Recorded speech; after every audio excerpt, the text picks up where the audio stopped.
So you been, Matt? How's things? Good, bro. Good. Very good. It's been a hectic.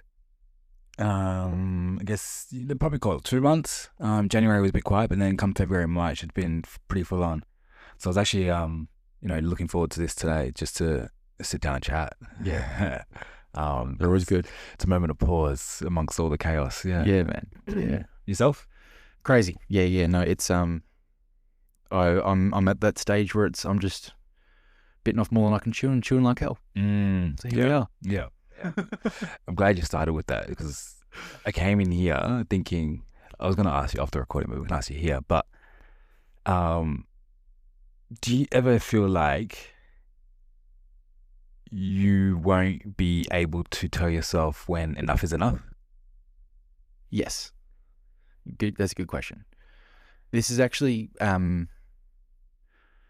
I think about this a lot. Because, I live in a world where, like, we're trying to help people with money and finances for the pure, real purpose of having their incomes replaced within a certain time frame, then they can go and do what they want, right? Yeah. A lot of the conversations around, like, retirement, right? Right. And I know you have this conversation with clients. Yeah. And it's like, from our perspective, it's like, hey, look, here's a property plan. Let's invest, multiple properties over a 10, 15-year period, and then you'll be at a point where you can stop working, you can retire, you can do all the stuff you want to do. But then the idea is, like, stop working. I've now come to terms that whole idea is just a concept. It doesn't happen, hey? Well, it's like, how do I put it? It's like, it's almost a lie we're telling ourselves. Yeah. Yeah. Now, look, physiologically, and I've got, both my grandmas or nans are both in retirement homes right now. Right, both of them have got, like, dementia. Yeah. And so, their health over the last couple of years has, like, well and truly declined. Yeah. And it's like, and this is anecdotally, I mean, one of the things I've noticed is just by not having a challenge or having, like, no structure or nothing to kind of do, like, your biology declines pretty freaking quick. And I mean, I know there's studies nowadays where it's like, if you stop working, people who stop working and stop challenging themselves within a certain period of time, it's like your body just decays at a rapid pace that, like, it's not what we're built for. So, it's like, there is this, and I guess it is a bit of a lie that we sort of tell ourselves that, oh, one day I can stop working and I can go and focus on, I can watch all these movies and play all these games and do all the shit that you wish you could do now because you're so burnt out or so stressed out. Yeah. When in reality, take a fucking break, because this game ain't over. It's never going to be over. Yeah. And especially with people like with our personalities, right? It's like, we need to be challenged. Yeah. And the second that we're not, like, I'm bored out of my freaking brain. Yeah. Whether, and I know a lot of people. It's not even bored. I just feel like I'm being lazy and not doing enough. And I'm just like, and it can be even when I just have, like, a day off amongst all the chaos. I'm like, fuck, I need to do something. I'm like, oh man, it's like, I can't switch it off. Yeah. And look, I mean, nowadays, and I guess there's a few things in this, right? Because nowadays, like, the terms like ADD, ADHD, autism, I think they probably get thrown around a little bit too much. Yeah. Maybe it's just we can recognize it better. Yeah. Maybe it's people like us who have been programmed to solve problems in school. When we've got like a a bit of ambition, and we think that we can work harder and achieve more, we're kind of programming ourselves to have this thing of, like, we always need to be doing something, and when we're not productive, it actually ends up lowering our self-worth. Yeah, definitely. Literally, like, I had this conversation, like, in January. I'm like, a lot of my productivity, a lot of my self-worth is attached to my productivity. 100%. Yeah. Now, is that us? Is that society and the way that we've been programmed, conditioned in school, right? Or like childhood as well, or childhood for that matter. Yeah, man. So there's a few. Like I said, there's a few. It is a bit of a. It's a bit of a weird situation because, I know, especially nowadays, and this is a lot of women, right, as well. Like, and I've had this conversation with a few of my family members where, you know, especially with the whole feminist movement, Mm. you know, 100 years ago, well, a little bit less than that, but, you know, the idea that a woman's, you know, value is how she can be in the workforce, I think is one of the biggest lies that we've been conned on in recent history, right? But, you know, again, same thing. It's like for family members I've been having this conversation with, it's like they're so attached to having to feel like they need to be productive in order to think that they've got some kind of value in the household. Yeah. It's nonsense. Yeah. It could not be further from the truth. Yeah. At all. If anything, I feel like being a stay-at-home mum doesn't get the respect that it deserves. Not at all. I'm like, man, that's the craziest job you can do. Like, it's so hard. 100%. It's so hard. And like, to be in a position where you can be a stay-at-home mum, it's like amazing. Like, I want my children to have that stability. And I don't know if that trend will sort of flip back at some point and reverse. Maybe. It could, but yeah, I just find it so weird. Because especially now, like if I think about my future, you're already a parent now, so it might be different for you, but I definitely want to be in a position where we don't both have to go to work, and at least someone can be at home to give the children that stability in their childhood. I don't want to nanny. I don't want to have them in childcare 7 days a week or whatever. But yeah, I think we really underestimate the power of being a mum. Yeah. Well, I was listening to something the other day, right? You know, feminism works until you become a mum. And then all of a sudden, the whole concept of feminism is out the fucking door. Like, it's just not designed for that, right? Yeah. You know, and it kind of speaks to what you're sort of saying, right? Because it's like even for us as men who are, you know, again, my wife's a stay-at-home mum. She's, if all goes to plan, she never has to work again. But the fact of the matter is like, you know, we were on a holiday just recently for 2 weeks. Week and a half in, I'm like itching to do stuff, and it's not that you're not enjoying the moment. Exactly. Yeah. It's not that I'm not loving being on holiday with all the friends and family and stuff like that. So it's amazing, but it's like there's this inherent kind of feeling for me. It's like, fuck, I'm not being productive, and therefore, like there is something within my system that's not actually working. Yeah. You know, now it could be just purely my subconscious or nervous system just feeling like it needs to do shit, right? Yeah. But this is one of those ones where, like, I don't think the day will ever come where people like you and me will not want to be challenged in something. Yeah.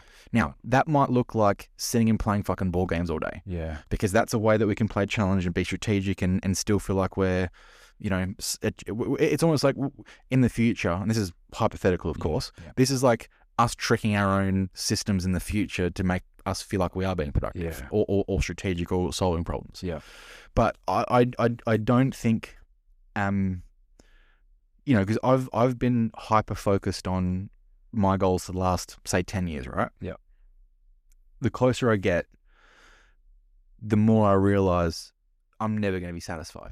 The further away you get, the closer you get. It's, oh man, you're speaking to my language. It's, man, it's like, there's a quote that says, you've already achieved the goals that you said would make you happy.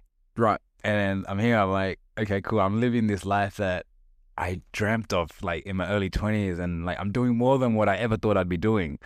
And I'm like, fuck, I'm still so far away from where I want to be. I'm like, man, when is that ever going to stop? And then it's just this cycle of just like one step. I don't know, bro, but it's hectic. Well, it's, you know, this is really where I think, you know, strengthening your mind comes into real 100% real practice, right? 100%. And you know, again, not to keep harping on about Buddhism, but this is like one of the things with Buddhism is really about, you know, and there's a lot of principles in Buddhism, first of all, but there's a few things that I constantly come back to as a way of framing my own mind and my own perspective. One of them is like any time you feel unsettled in the present moment, generally speaking, in fact, let me take a step back. Most people don't live in the present at all, right? Yeah. Most of us, you know, especially when it comes to, you know, a lot of trauma, most of us are stuck in the past, and our past and history is just controlling everything that's happening. You know, and, you know, how that might manifest is like, you know, and I've got some staff here where like, oh, hey, you know, I might say something. Straight away, their mind goes to the past of how all those different times it didn't work. And then they're bringing to the forefront all these excuses why it's not going to work today. And really what it's a function of is you're just holding on to the past. And you're essentially bringing, all of the past experience and past traumas and past, issues and things that you don't think have worked. You're bringing it into the now and you're letting it taint today. Then you got another side of the spectrum where people are just living in the future. And this is where we've been living, right? Yeah. We're constantly living in, but one day I can do this, or one day it's going to be this, and one day it's going to be that. Yeah. And unfortunately, any time we're living in the past or the future, we're actually living in dreamland. Doesn't exist. Yeah. There's no such thing. Yeah. The only time that is ever real is right now. Now, yeah. But the problem is we don't live that way. Because in order to solve problems and be good at solving problems like what school taught us, we're constantly putting ourselves in other places other than now. And so, one of the strategies that Buddhism teaches is gratitude. And again, I know that term is tainted nowadays with the whole new wave of spirituality or whatever you want to call it, right? Yeah. But it's like if you can't, if you're worried about the future, you're generally anxious, Yeah. right? If you're grateful, your mind doesn't actually have space to be anxious. If you're grateful and, in the present moment, it's like a lot of these stresses that would generally pop up about the past and the future, like there's no space in your brain to actually hold on to it at the same time. You can't hold on to two things. Yeah. And so that's just a very simple practice of, really just breaking free of all the expectation about the past and future that you hold on to yourself, because that's really what it all is. All of the pressure that you and I hold isn't from our family and friends. It's from us. You know what I mean? Yeah. It's it's the expectations that we're holding on ourselves and what we think we can do better. And to be fair, we can do better. And these conversations, and every time we do this, it's like we're always looking at what's next and like making a plan for the next thing. Yeah. And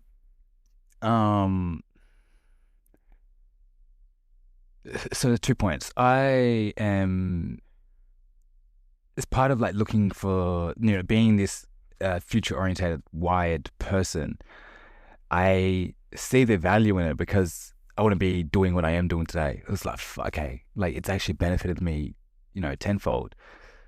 But at the same time, it comes at a cost, right? And then, you're making your sacrifices, etc. And then now I'm just at that point, especially just like since the start of this year, I've just been thinking, when does that stop? When do I get to a point where I don't necessarily have to be so future oriented? I can just focus on today, or do I find the balance between the two? I don't know, and I'm just trying to find the answer for it. But the mental side of things, definitely, like journaling and all that, definitely helps. But I just don't want to get caught up in this cycle where I'm just chasing one thing after the other, after the other, after the other, and not even taking time to pause and reflect on the past as well, because you can learn so much from the past and what you've done and said previously. So and then the second point was I forgot what the second point was. Well, you brought up a good point, number one. So most people are addicts. Yeah. I'm an addict. You're an addict. Yeah. We're all addicts in something, right? And when I say addict, like we are addicted to escaping. Now, when you think about like say drug addiction, or alcoholism or any kind of addiction that what we've got, right? And it can be anything. It can be PlayStation games. It could be food. It could be whatever. Like fundamentally, the mechanism is getting our nervous system to escape from that moment and get out of there, right? Now, think of a holiday. What are you doing on a holiday? You're escaping. Yeah, you're escaping. Yeah. You're running away from your life. You're running away from your job. You're running away from your country. Yeah. You're going to a place where all those things can't catch you. Yeah. And actually what you're doing is you're putting your nervous system in a place where it can actually escape and breathe and pause for a week at a time. Yeah. You know what I mean? Yeah. And you know, I bring this up because again, it relates to the fact of, you know, this guilt thing, right? You know, for so long, and even now, like a lot of our clients are trying to escape their life. They're trying to escape fundamentally from economical slavery. Yeah. That's what we're doing. Yeah. Like we're all slaves, Yeah. right? We all have to go to work to make money. If we didn't, we probably wouldn't be doing the thing we're doing today. Yeah. Now, you know, for us in particular, because we are helping people with investing plans and we actually are generally orientated towards their future, Yeah. we're always kind of looking forward, and we can't sort of not do that. Yeah. And even with business, it's like, I would love to sit here and say, I don't need to plan for the next 12 months. We'll go under if we don't. Yeah. You know, like if we don't have, you know, plans A, B, C, and D, all the different risks, you know, outlined and different, you know, means of mitigating all those risks across the next 3, 6, 12 months, 2 years, 5 years, whatever. Like we simply just wouldn't have a business, and that's just not how it works, right? Yeah. But again, a lot of people are trying to escape, you know, and they're constantly building a life where it's like, I constantly need to try and escape to get away from this because of the stress, the pressure, and all the negative things that kind of come from that. Yeah. Right. Yeah. Do you know who Tim Ferriss is? Yeah. The 4 Hour Work Week. Yeah. Right. One of the things I loved about that book, and I read that probably 10 years ago, was, and the 4 Hour Work Week was talking about like the new wealthy. Like the new wealthy aren't these, you know, millionaires and billionaires sitting in these offices working 12-hour days. The new wealthy are the guys who are sitting on the laptop, making good money, but able to go and travel and live their life and not be stuck and chained to a desk, 100%. right? Now, one of the cool things that he said in there is the concept of having mini retirements. Yeah. You know, and really, like, this is what I've tried to do over the last few years, where it's like, instead of having this one day, someday magical fucking day that's never going to happen, where that's the one day I'm finally going to be happy, or I'm finally going to be free, or I'm finally going to be, you know, not stressed out, or not, it's never going to happen. First of all, like, it's not coming. Yeah. Because your ambition and your all the things that are driving you today are only going to get bigger in the future. Yeah. And it's going to be different. Exactly. You're just going to be chasing different shit. You know, 100%. Because you evolve as a person, you have all these new experiences, you'll be exposed to so much more, and you're like, okay, cool, that's next. Right. Yeah. You know, whereas if you can put yourself in, let's just say, a mini retirement. Yeah. Right. Where, you know, let's just say once a quarter, you have a week off. Yeah. Now that's assuming you want to use all your leave in a year. Yeah. But for most people, they've got the ability to do that. Yeah. So once a quarter, have a week off. That week, you're retired. You know, so that week is your escape week. Yeah. You know, that week, you're giving yourself and your system the time to sleep in, recover, eat good, detox, do all the shit that you need to do to make yourself feel good, so that, you know, when you come back to work, like, you don't have this experience like, fuck, I need to escape still. Yeah. You know, and I'm saying this from the perspective I've just been on holiday, and right now I don't feel like I need to escape. Yeah, exactly. You know, yes, I'm busy. Yeah. Yes, I've got a lot of shit I'm doing. I've bitten off a lot more than what I can chew. Yeah. But how I'm feeling about that now versus how I was feeling, say, 6 weeks ago. Yeah. I feel way more empowered now than I was. Definitely. Only because, again, I was able to just pause for a week. Yeah. You know what I mean? Jesse Sitzler has a similar concept, the big ass calendar. So it's a massive calendar, but it has the whole year, every single day on the year on the calendar. So you just stick up on your wall. I tried to buy it, but it's an American. Shipping was like $200. Like, no, not for it. For a $20 calendar. But what his idea is that you break the year into quarters. So at the end of each quarter, you have a break. And then it could be a weekend away. It could be, you know, quick trip to Bali, whatever it is, right? But then he also makes a note of saying, each year you do your one big thing. So then if someone says to you, oh, like, what was 2012 like? Oh, no, fuck, okay, I can't really remember. But, you know, if this year, for example, you, start a business, or you started your podcast, or you ran a marathon, it's like, cool, 2025. Oh, yeah, that's the year I ran a marathon. And then that way you're just keeping track of time a bit better. Yeah. And to digress, I used to I'm trying to change it this year, but every other year up to this year, I would always, you know, reflect on the past year come December, and it'd always be, how much money have I made? How much money have I saved? How much more am I earning? And then there would be like the main 3 parameters, right? And then it's like, okay, if everything's a plus, It's, yeah, cool. We've had a good year. I'm like, fuck, is that it? So now I'm like really trying to change it and like, you know, how many new challenges have I, you know, accomplished? How many more? Like, how's my gym health and fitness improved? How's my relationship with my family improved? What have I done for myself as well? So that could be, like from a mental health aspect. So now talking about the pause, I'm doing this event next week on Saturday. It's called 20 Talk. So it's 20 hours of sitting down in a 2x2 meter square box in not a box but just an area 2x2 at Claremont Showgrounds, and it's in a warehouse with like 250 other people, and the whole point is to raise funds for mental health. So I raised like $1,400, and then just leading up to it, at first I was like, I don't know how I'm going to feel about this because it's 20 hours, like 4 a.m. till midnight on Saturday. As I'm getting close to it, I'm like, fuck, I need this, man. I need the pause. Like, the fact that I can just sit there and not have to do anything, and I'm forced not to do anything. Like, my phone, there's no electronics, by the way. So it's just my chair, sleeping bag, and a mat, and a journal. Only 4 things that I have. And I'm fucking excited, man. Just to like, and you know, you could argue that, you know, you can just do it at home on your own. I was like, no, because the temptation's there, and I'll just leave the house or something like that. I could never do it. But then now I'm in a position where I'm doing it with, you know, 250 other people, and I'm forced to not be able to do anything, not distract myself. It's going to be interesting. It's going to be interesting sitting on for it. I'm probably going to get agitated come the end of it. But I'm really looking forward to not having to, you know, deal with emails or calls or anything like that, and just literally zone out. Similar to like a holiday, but yeah.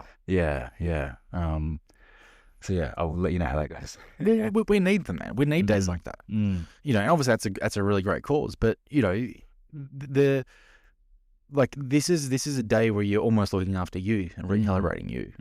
You know, and it's one of those ones, and this is not just you, this is all the listeners who listen to this. Most people don't take the time out to do that. They don't.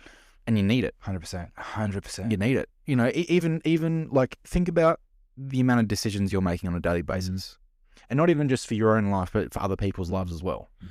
Now, if you're stressed out or you're burnt out or heading towards burnout, are you making good decisions? No. Like, it's just, you're not giving, like, you might, but you're not giving yourself a very good chance of maintaining that. Yeah. You know, and this is one of those ones where a lot of people neglect it because, again, it comes back to feeling lazy. Yeah. Or feeling like you're not being productive. Yeah. Or, you know, and I've had this conversation with many clients, generally speaking, the business owners, where they're like, how the hell can I take a day off? Like, everything's just going to, like, the world's just going to fall apart. And sure, you can tell yourself that. Probably not. You know, but the problem is like, you know, when you're not prioritizing your own mental health and just pausing, that'll happen anyways. And being able to, like, just escape for fucking one day. Yeah. You know? Yeah, 100%. It's one of those ones, man, where, hey, man, you might find you want to do it more often. Yeah, definitely. And you learn so much from it. Like, I think even the act of journaling, whether it be, you know, ideally daily or weekly or whatever, but just actually reflecting on the day that you've had. Otherwise, you're just on autopilot, and every day will look the same, and you don't address any of these thoughts that you have. And I'm guilty of that. Like, especially last year, I was just get up, go to work, come home, cool, rinse to repeat. It was just autopilot. I had a strict routine, and I'm like, cool, happy. And then one day I just came and sit down, had some time off work. This is in the lead up to the wedding, so I had like 3 weeks off work.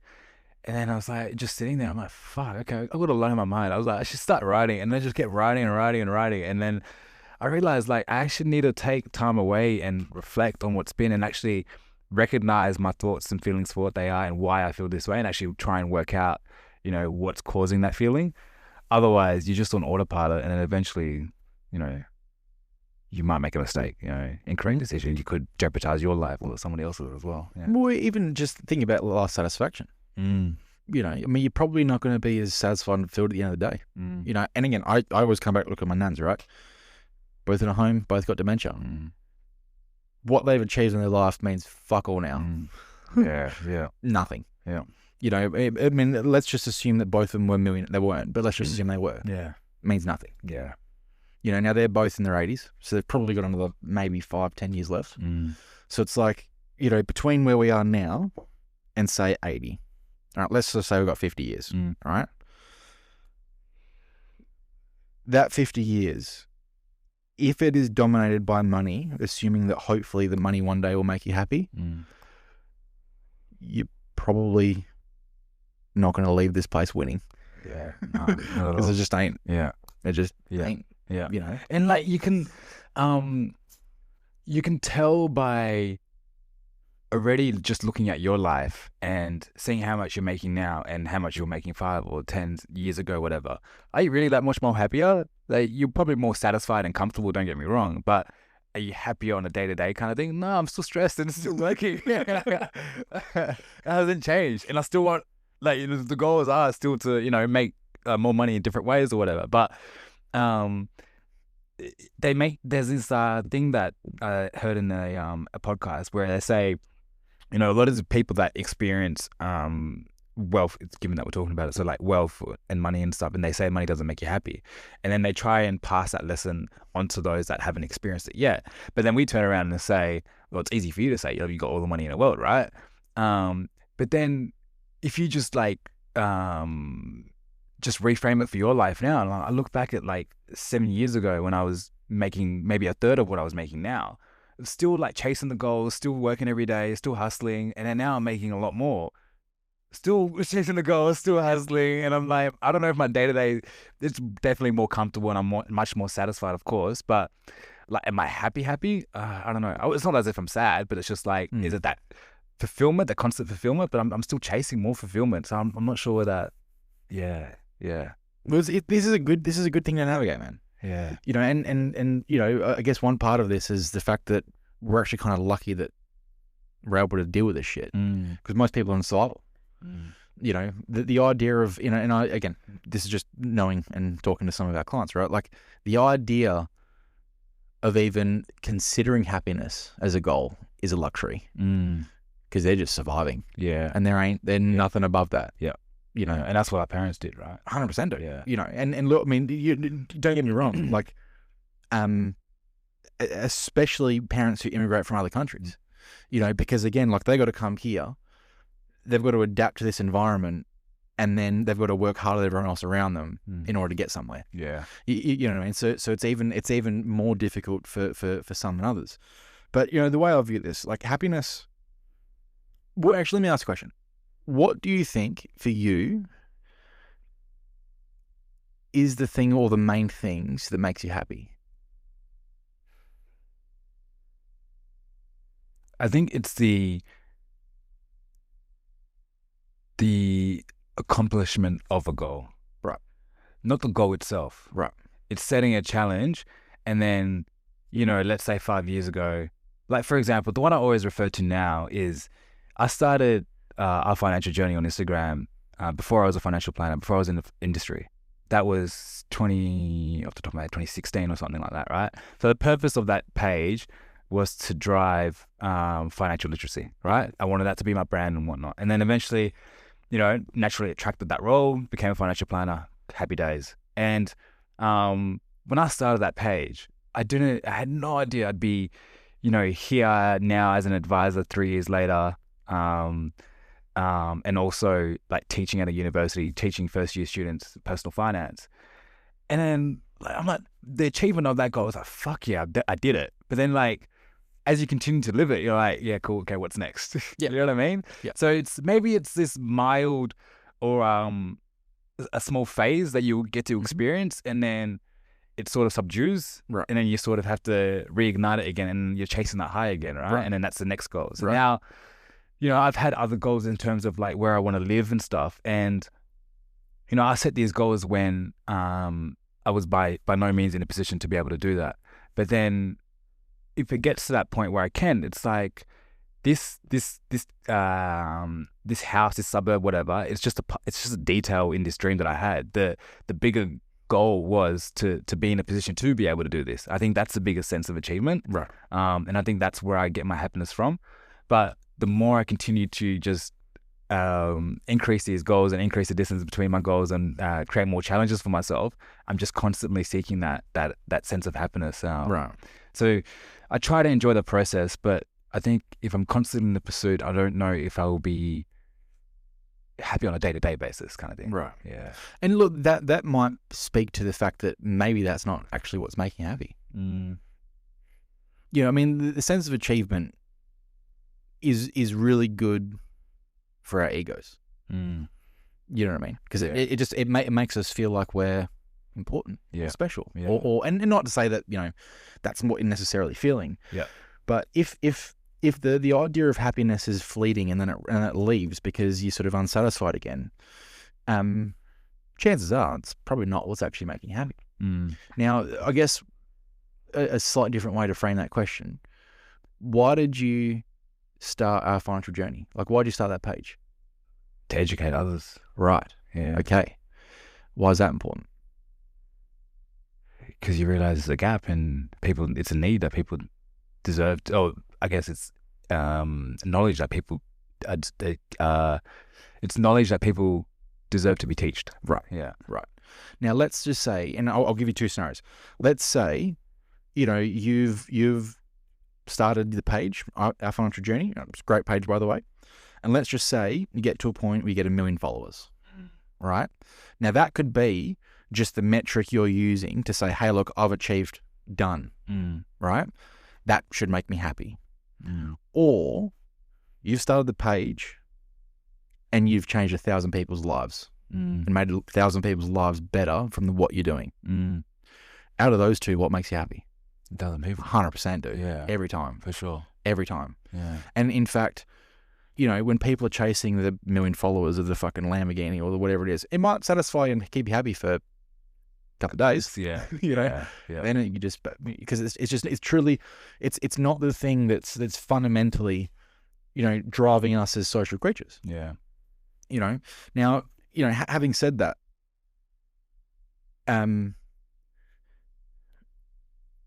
happiness is a state of mind. You know, people saying, oh, look, money can make you happy or money makes you happy.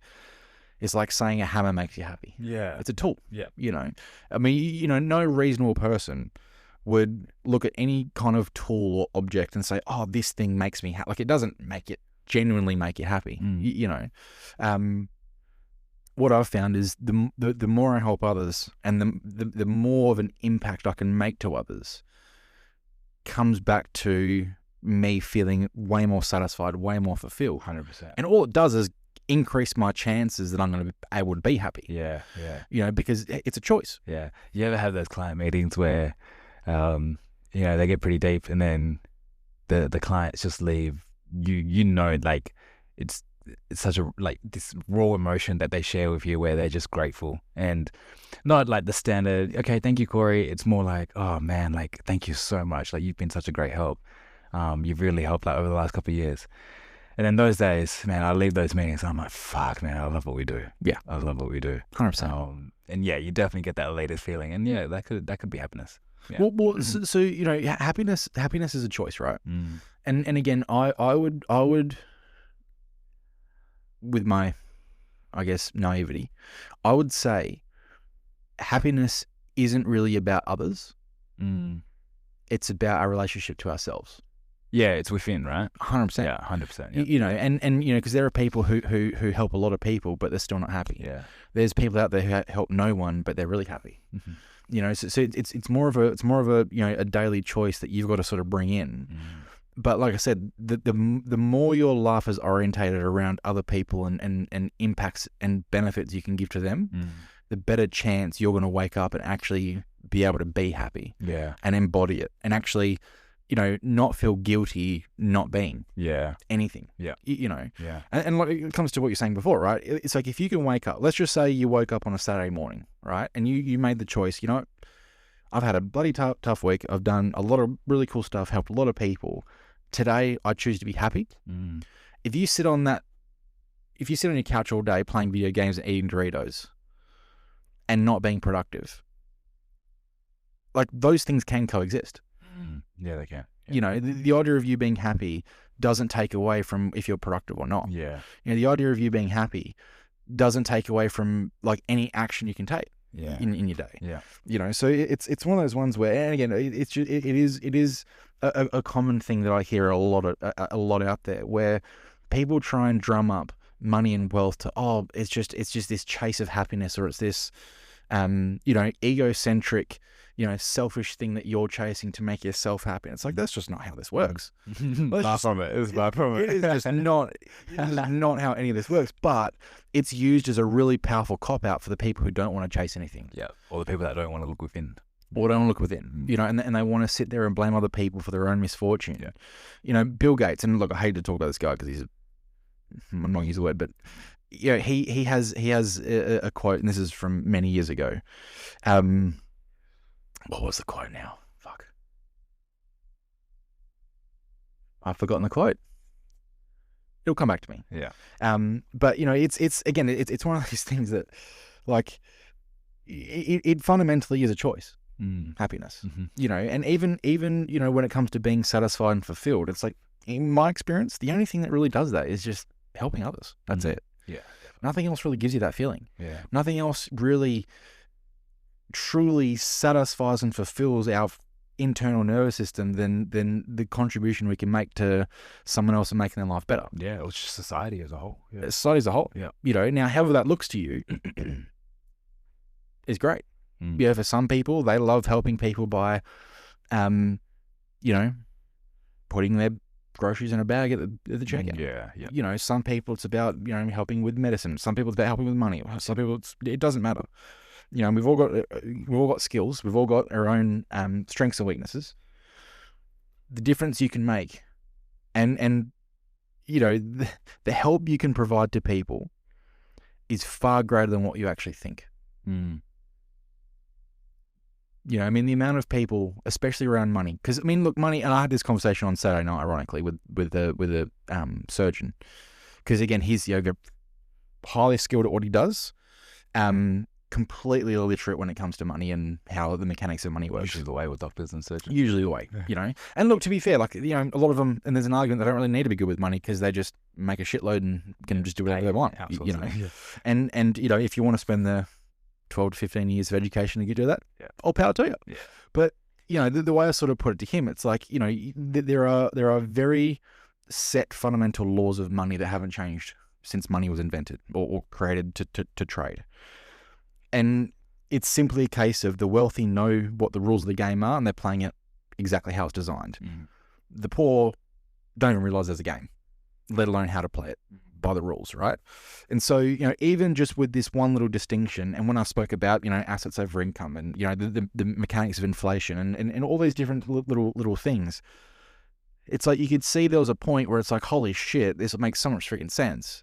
Just that one conversation will very likely change his entire financial future with literally 30 minutes of time. Yeah. You know what I mean? Yeah. That's assuming that he goes and implements what... Yeah, of course. Yeah. But there's just little shit like that. It's like, we're actually making a positive benefit. Yeah. That is a net positive benefit to society. Yeah. Because he can now teach his friends that, he can teach his kids that, he can teach, and there's a ripple effect that he's got in his own world. Of course, yeah. But it's like just that one conversation, is just like that's us making society better and stronger. Yeah, 100%. I get the same experience with the teaching. When this semester I've got 130 students. It's like 5 classes a week, and it's just like I'm in such a privileged position because I get to what I had an issue with growing up was that people would share stories, but they would never give us the details of the stories. It'd be just like, oh, like, make sure you save your money, or like, you got to work hard. I'm like, what does that actually look? What does reality look like? Like, oh, get an internship. What does that look like? How the fuck do I get one? So now, like, with these uni students, like, the average age, let's say it's 20, some 29, so about 9 years difference. What they're used to is like professors and stuff, right? So like 40, 50 grey hairs and whatnot. I get to give them an insight into what I learnt during uni and coming out of uni. And a lot of that is to do with, just saving, investing and all that stuff. And, the net benefit come to where I am now. But also just from going out there, networking, etc. And I show them, like, I tell them exactly, like, my first job, here's how much I was getting made, these are the hours I was putting in, these are how many jobs I was working, these are the emails that I sent for my internship, all this stuff. And I'm just like, man, like, you can just tell it, and like some of these students just like walking me to my car, we're just talking for half an hour after the class, and they're just like, man, it's so good having you.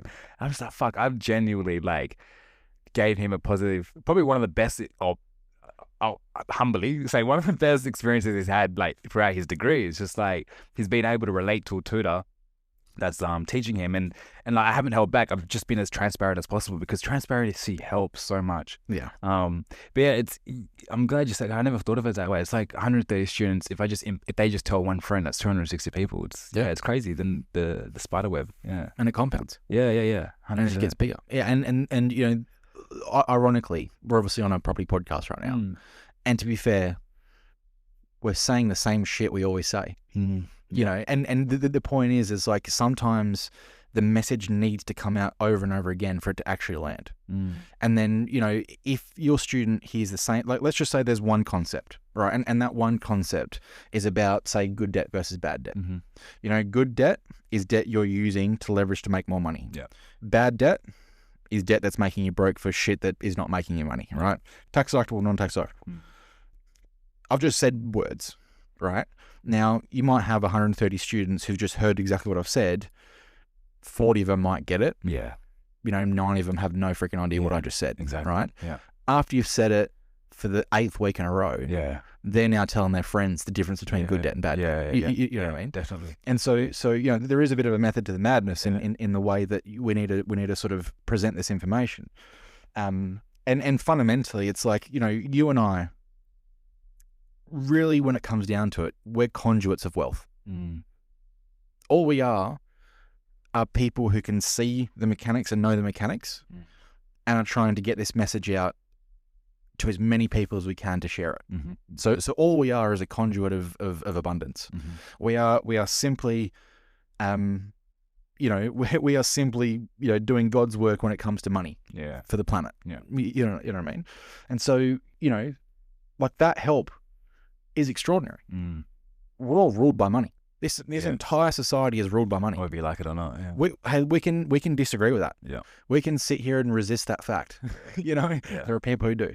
There are people, and I've had this conversation with shitloads of them, who sit there and say money's not important, and this, that, and the other, and blah blah blah. And it's like, you are not living a satisfied or fulfilled life whatsoever, because you're stuck in survival. You can't even make any freaking difference on the planet. Because you're an economic slave to a person you hate in a workplace that you hate. And you're now trying to sit here and tell me money isn't important. And it's like, you're living in a hell right now. Literally jail. You know, and it's not to say, yes, health is probably more important, because without health you got nothing, right? Yes, things like education's important. Yes, you know, there are a number of different avenues, relationship to your wife, you know, understanding emotional intelligence, relationship to your kids, like, all these things are incredibly important. But the fact of the matter is, if you are stuck in survival, all of that comes secondary, right? If you can live a life of abundance where money is no issue, you've got the time and space to work with a therapist once a week with your wife.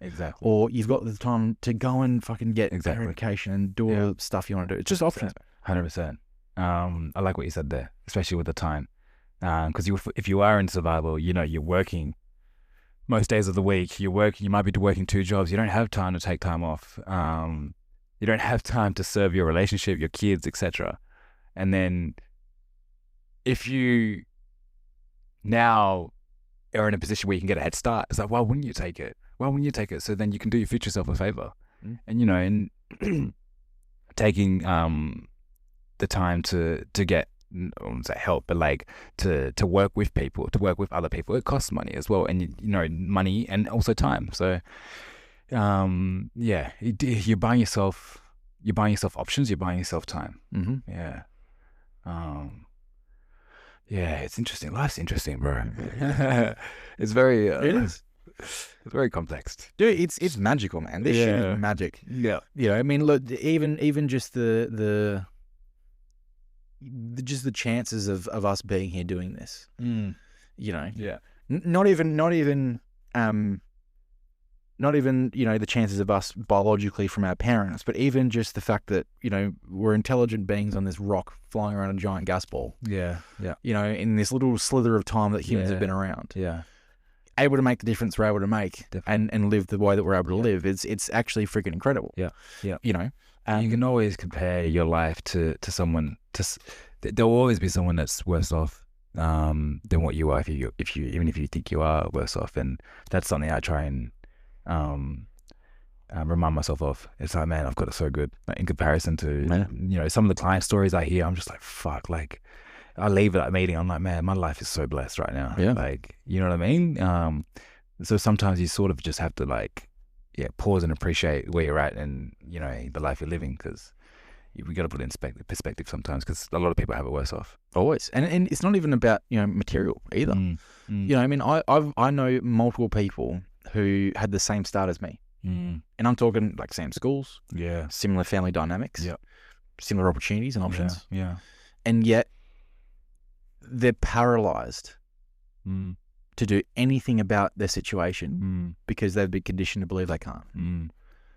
See, that is a version of hell. You know what I mean? That's a version where it's like it's your own self-limiting beliefs based off what other people have put into you from a very young age. Really, they've put a ceiling on what you think you can do. Yeah. You know what I mean? And the thing is, they might not recognize it for what it is until you actually engage in some sort of intellectual conversation to realize. And like you mentioned, emotional intelligence, and that's another big one that I was part of this men's mastermind in November. It was about 8 weeks long. And I think it was 10 guys there, different ages, different backgrounds, but a lot of them very successful in their own professional pathways. Some of them their own businesses as well. But it was interesting to hear a lot of these people speak, and a lot of them making a shit ton more money than I've ever made. And hearing them dealing with the same issues I'm dealing with, I'm like, oh, okay. Okay, money doesn't change shit. The mental struggle is still there. But also being able to now be in a space where I can speak with these people and start to actually put a label on some of the feelings and thoughts and traits that I have that I've just gone and ignored for so long. Especially, if you think about my early or mid-20s, probably is survival. I was like, man, I need to work as hard as I can, fuck everything else, sacrifice, blah, blah, blah, make as much money as possible, autopilot. And you get to a point, I was like, okay, cool. Now I'm just like reflecting back. I was like, I actually haven't given any time to myself. I actually don't know why I do this. Like, why am I wired to work so hard? Is it because of my upbringing? What happened there? Blah, blah, blah. In relationships, why I'll act a certain way as well. And then you have these conversations with these men. And the only reason I had that conversation is because I was just a bit more outspoken with somebody else, and then I got introduced to these people, because if I never spoke about it, I wouldn't have known. But it now feels liberating to now actually recognize a certain trait that you have, or a certain action or response that you make, and being able to label it. Well, what's some examples of that? Like, for example, like self-sabotage, people pleasing, being an avoidant, just things like that. And I never knew I had a name for it. And I was like, man, I catch myself doing that all the time. And I was like, oh, that's what that is. Yeah, that's what that is. And then like there's books about it all. I'm like, oh, okay, now I'm a bit more self-aware. Yeah. And then it's liberating. Well, I say liberating lightly, because now that you know, it opens up a whole nother world of discovery. Yeah. And you realize how much of a prison you actually are from yourself. Yeah, man. Oh man, yeah. You just dig another hole. But I think I would definitely more prefer being self-aware as opposed to unaware. Oh, for sure. At the end of the day, either way. Yeah. Ignorance is not bliss. Yeah, definitely. Ignorance is hell. Yeah. And so with the uni, so what sort of stuff? Because you mentioned before about obviously sort of mentoring the students and stuff. Like, what are the what's the sort of stuff that you're teaching them in there? Like, is it around like budgeting? Yeah. So, first assignment is budgeting and personal cash flow. Cool. Second assignment is a bit of a case study, but talking about time value of money, compound interest. Yeah. And third assignment, another case study, and they're doing because it's still sort of like a financial planning unit, so they're doing an advice document as if they were an advisor providing advice to students to the case study. Yep. But the best thing about this unit is that it's an elective, so a lot of the students in there aren't actually studying finance or financial planning, but they're doing it because of personal finance. Right. And I start the first class of the first semester and just say like, this is the unit that you wish you had in high school. Right. Or that you will wish you had in high school, because as life goes on, there's going to be so much from here that you can take away. And I make a point of stressing that, because for some of these students, especially if, they're not doing anything finance related, or if math wasn't their forte, there are some calculations. There's numbers, all right? At the end of the day, there's numbers in finance. So they might become a bit overwhelmed. I'm like, guys, like every single thing that I teach you in this unit is going to apply to your life, regardless of whatever pathway you take. We're talking about tax, we're talking about budgeting, we're talking about super, we're talking about investing, interest rates, all that stuff, right? Estate planning. I'm like, all this is relevant to your life. So, just talking to them about super, I was like, right now, your money, if you're working and you have a super account, your money's being invested. And I can guarantee you exactly where it's going to be invested in if you haven't touched it. And then they'll go check. I'm like, oh, fuck, it is invested like this. So just stuff like that. And it's pretty cool. And I really love I always tell them that we're not limited to the course outline. If there are just general questions you see, on media, on social media, or in the news or whatever, and you just want to know what that actually looks like in reality, just ask away, use me as much as possible. And a lot of students do, even just from a career advice counseling point of view as well. Man, it's such a cool gig. That's cool. Such a cool gig. That's really cool. And they pay well, but fuck, even if the money wasn't there, it's something I don't think I'd ever let it go. I'll do it for as long as I can. Right. Well, I mean, if I get to the point where I'm now the old guy teaching the 20-year-olds, I'll probably not. But for as long as early 30s, for sure, I'll continue doing it. It's just such a satisfying job. Cool. So grateful for the opportunity, and it wasn't easy to get. And getting there, I'm like, fuck yeah! I've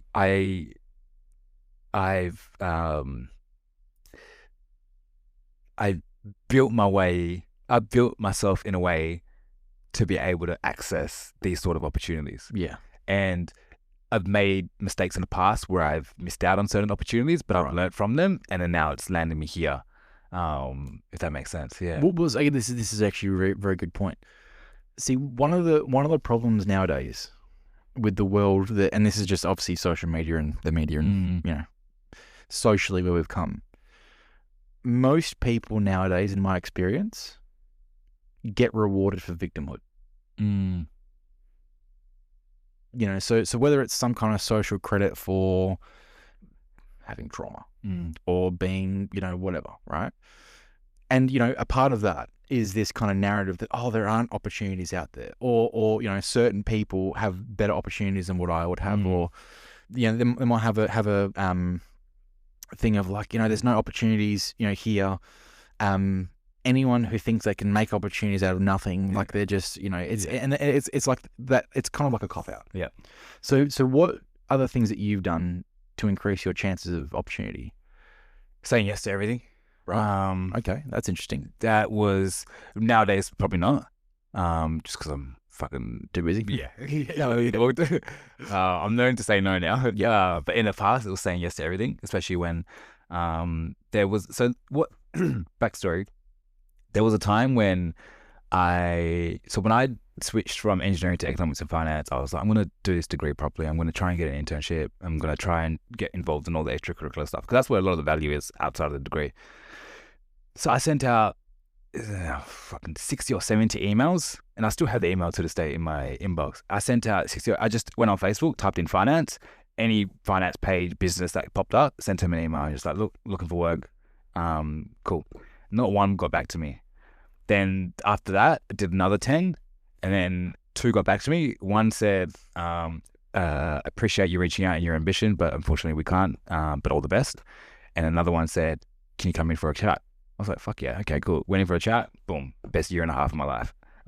Learned so much from it, just from dealing with, it's sort of what enticed my interest into personal finance, because it was a mortgage broking firm, and I was doing a lot of data entry. So I'm seeing all these clients come in. I'm like, okay, we've got a few properties here. This guy's making bank, and then you just kind of encouraging you a bit as this fragile, how old was like 21 or 22 years old, just not knowing much, not knowing the real world outside of just the casual work retail jobs that I was doing in uni, right?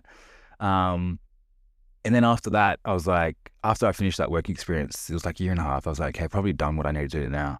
I need to find an actual job in the industry. So I met with this. So I did the same thing again, but now I tailored it for financial planning specifically. So I did that.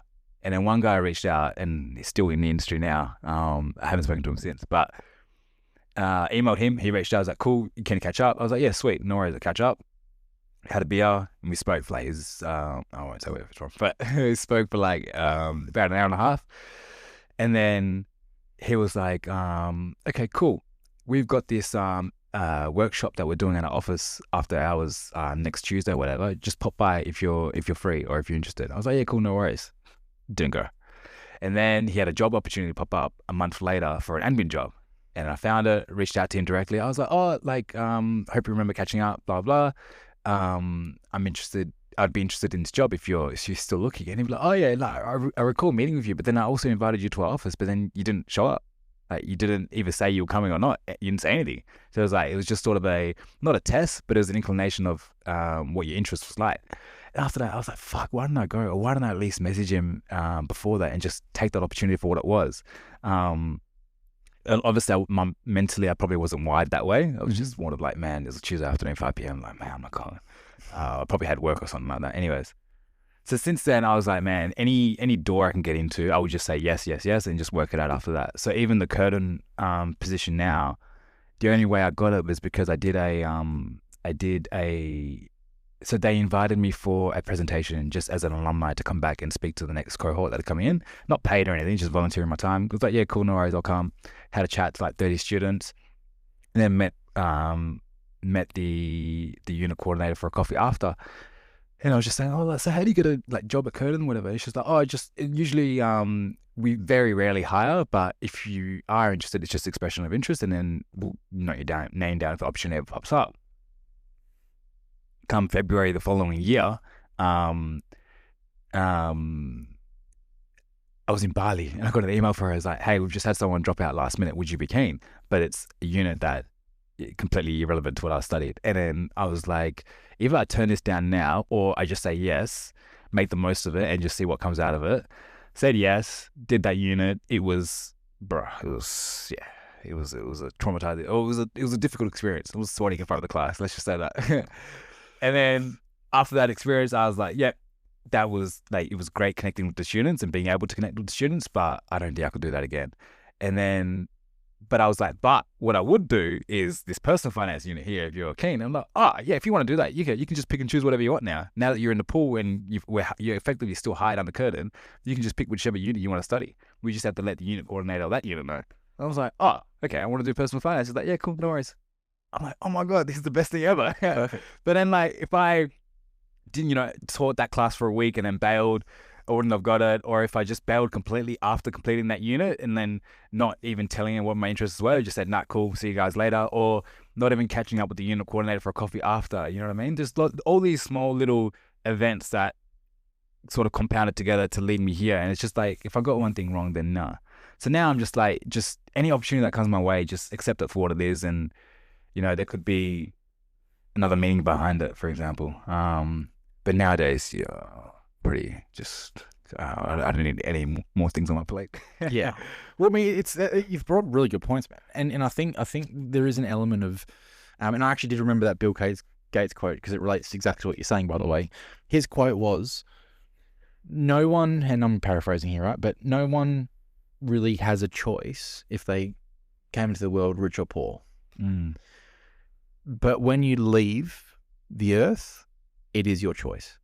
Mm.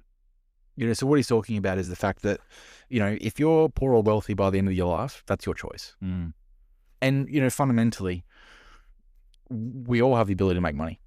In fact, majority of people can make money. Yeah. And there's an infinite amount of money hitting their bank account that's never going to stop while they keep working. Yeah.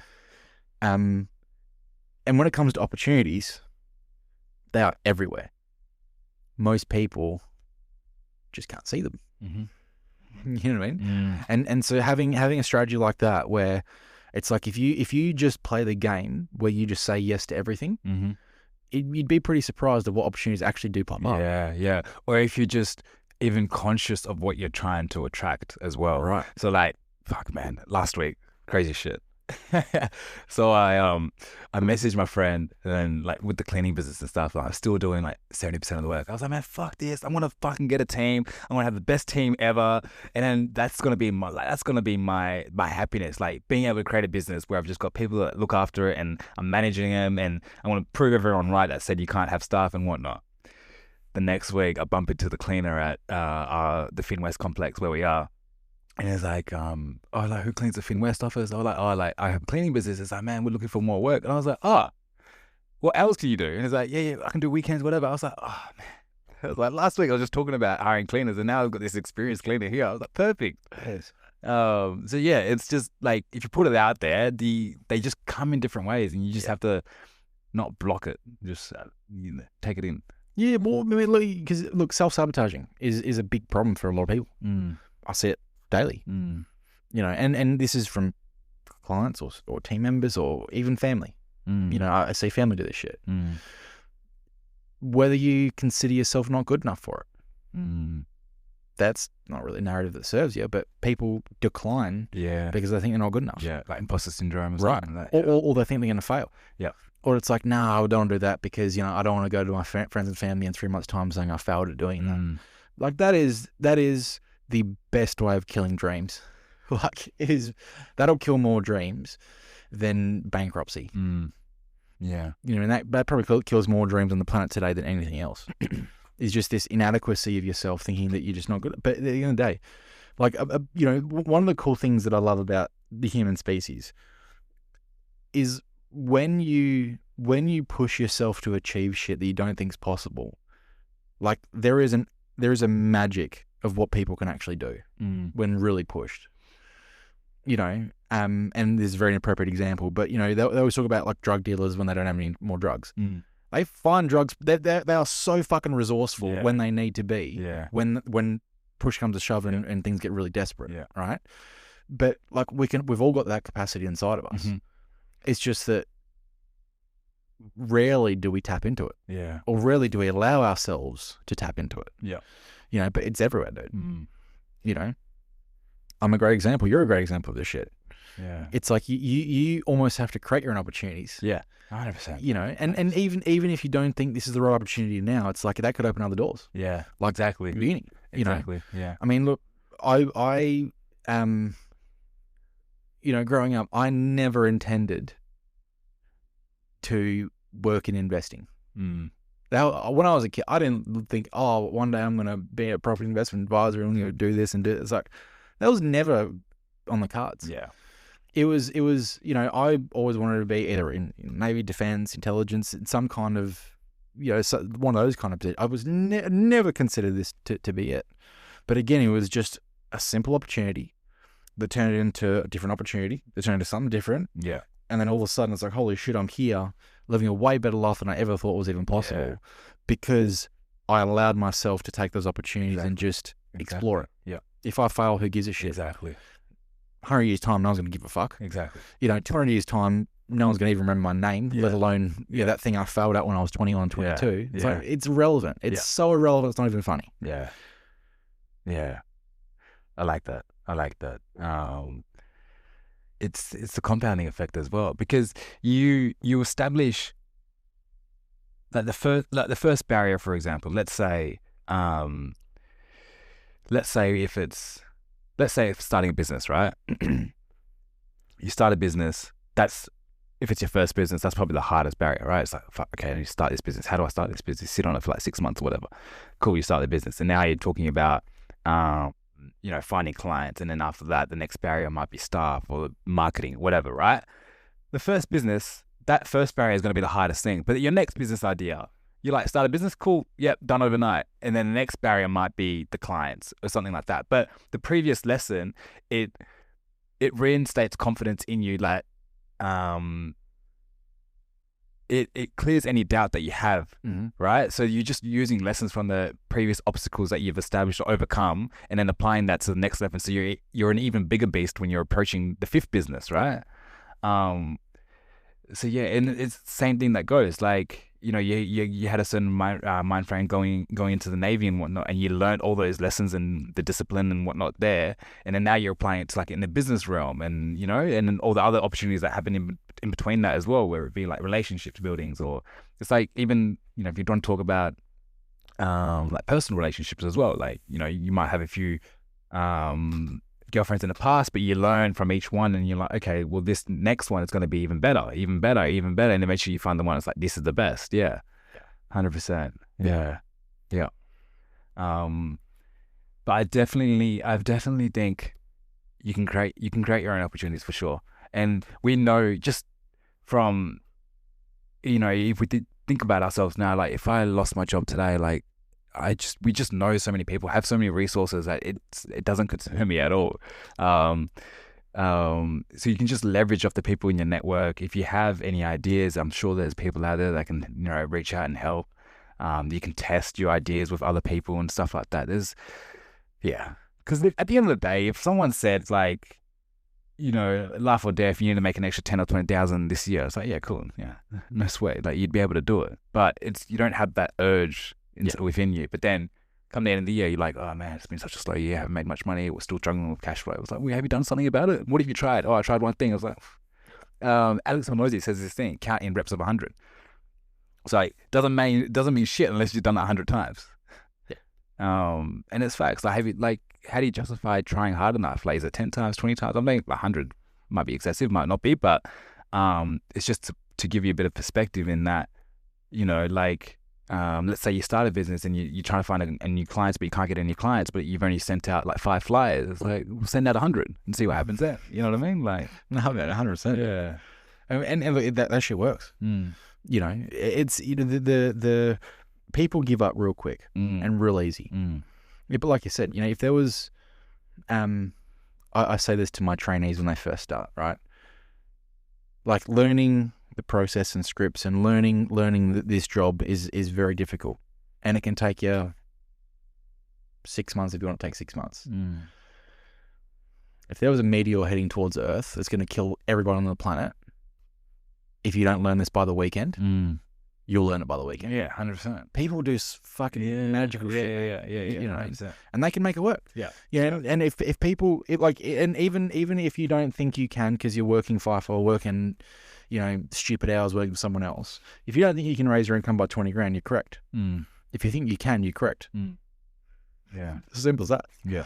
You know, and it's just simply a case of, again, finding those opportunities. Yeah.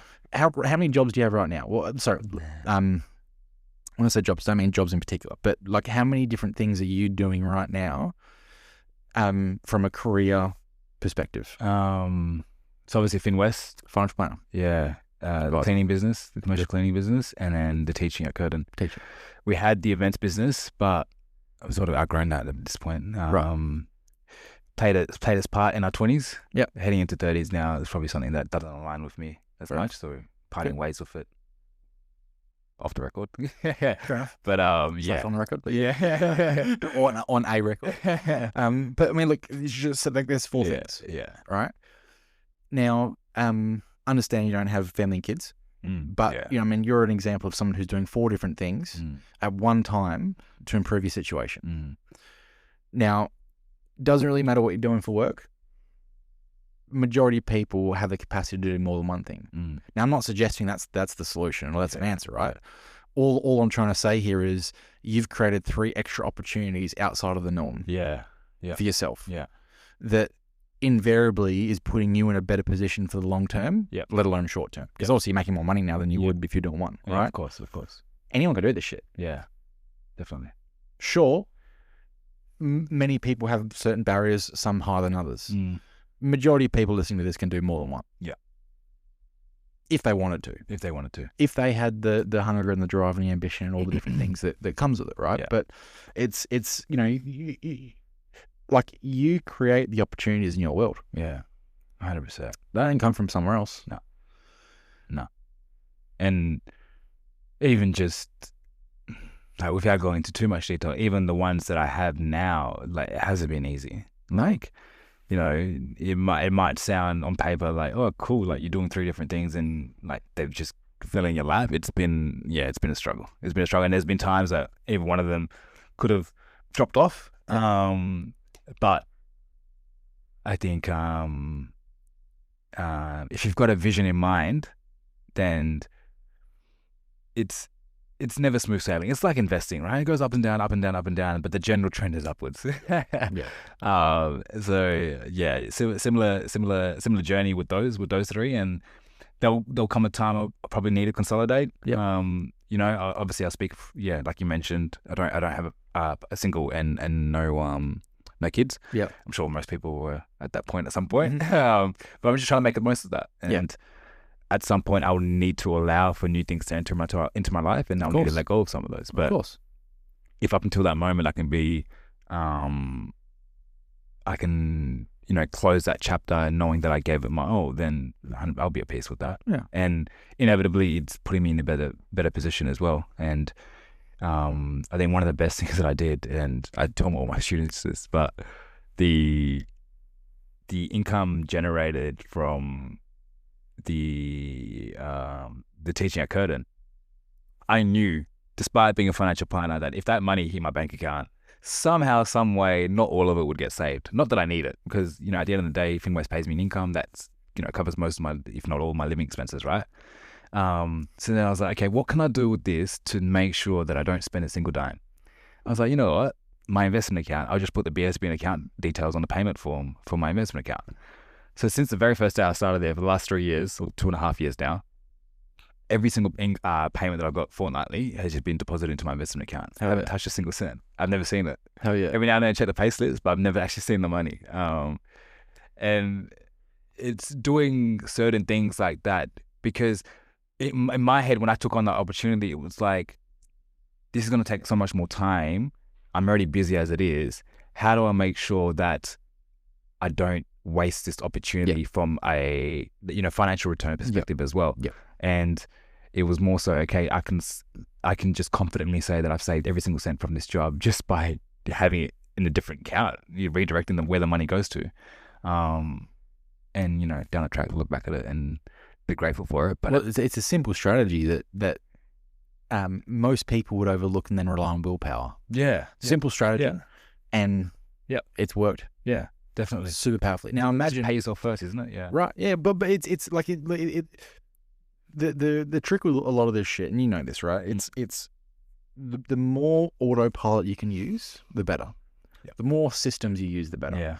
Because then it's not you having to rely on willpower. It's not you having to rely on think about it. It's just the option for choice. 100%. You know.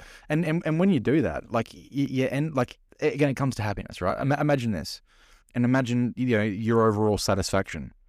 Imagine getting paid into the one account. Then every week you got to think about moving this money over here, and like try to constantly balance these books. It's like you're not giving yourself the best chance of actually overall happiness. Yeah, exactly. If you do it where it's out of sight, out of mind, you now just log into your account, you see that there's X amount of money sitting in there. By doing nothing, you've increased your chance of happiness. Yeah. Or like quality of life, just trying to make things as easy as possible for yourself. And you can apply that to everything. It could be like meal prep. It could be like having you clean at your house. There's just certain things where you're like, okay, if I do this myself, or I pay X amount for it to get done, and in that way, I don't have to worry about that anymore. It's one less thing to worry about. And then, just trying to do that as much as you can with your life. Just not having to worry about anything. Just focus on the jobs that need to get done. Amen. That's definitely the way to go. 100%. But like all our conversations, man, like this is the sort of shit that this helps people a lot. You know, I get a lot of messages around, you know, these conversations, and people are dealing with, there's a spectrum, right? People are dealing with whatever they're dealing with. But it's like it's these little principles and these little tips and tricks that again, it's just that 1% better every time, 1% better. And then all of a sudden, 3 years down the track, they're freaking 30-40% better than what they would have ever been. 100%. You know, so it really does help, you know, everyone listening to this, man. So I appreciate you, dude. I always appreciate you coming in. It's been a pleasure. It's we'll obviously do this again. Yeah. Like we always do. This one was good. But man, I do like I said, we are the conduits of financial freedom for people, and this work, as much as it, it absorbs us and is taken over our lives, it's for the greater good. Yeah, I agree. So I agree. should keep up that good fight, man. Thank you, bro. Thanks for coming in, bro. It's been good. No worries.